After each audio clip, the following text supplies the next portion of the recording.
Hello everyone, it's Shane Kanto, your Wasteland reviewer, and I'm here to review Ash, and this is a new psychological horror sci-fi thriller coming your way from director Flying Lotus and writer Joni Remler. And Flying Lotus, known for composing and making music, really roars into this film that focuses on Raya, who is a woman who wakes up on a distant planet to find her whole entire crew mutilated and must try to figure out what the hell happened.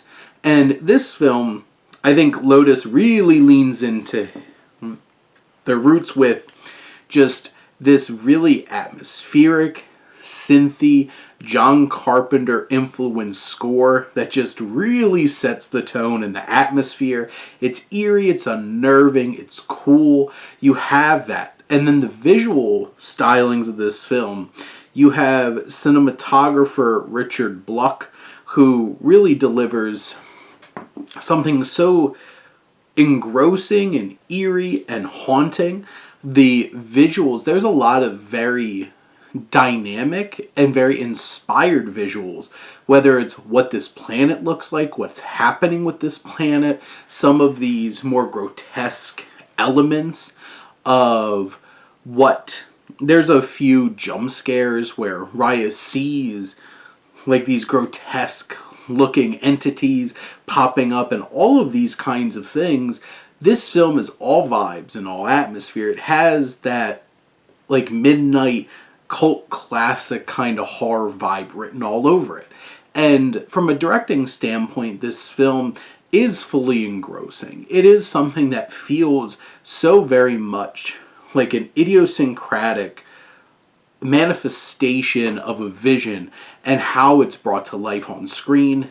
And there's some, oddly enough, some action sequences that pop up that are pretty well choreographed and intense and visceral. And I do feel like where this film falters is that it feels very contrived and very recycled of so many other films, whether it's Alien or Aliens or Event Horizon or The Thing, and all of these things just like rolled into one. Story-wise, it's not really that particularly interesting. Even like the big twists feel very tired and like, oh, well, that makes sense. I've seen that done plenty of times before in other films and done with more heart and more commitment. This feels a little contrived and feels like it's just a hodgepodge of ideas and not an effective, engrossing story from start to finish. But I think Isa Gonzalez, who anchors this film, and a lot of this is riding on her shoulders, she's able to express so many emotions and feelings all through her physicality and her choices, because there's not a whole lot of scenes. Like, there's cutbacks to, like, them, the crew building some rapport and stuff like that. But most of the characters don't have a whole lot of depth to work with. And I think Gonzalez does a really fine job of channeling the emotions and her physical acting to, like, the fear, the paranoia, all of that, to make this as engrossing and connective as possible for the audience. I think Aaron Paul, who pops up here, his presence is basically what he's bringing here. Like, if it weren't like a big name actor, I don't think this character would really stand out very much.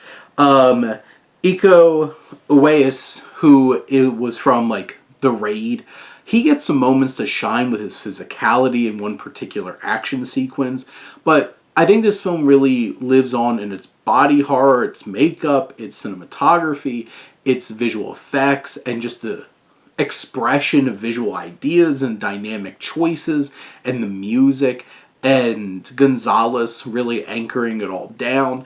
And all of this creates such an atmospheric, vibe-centric kind of horror thriller where it doesn't deliver a whole lot in other fashions.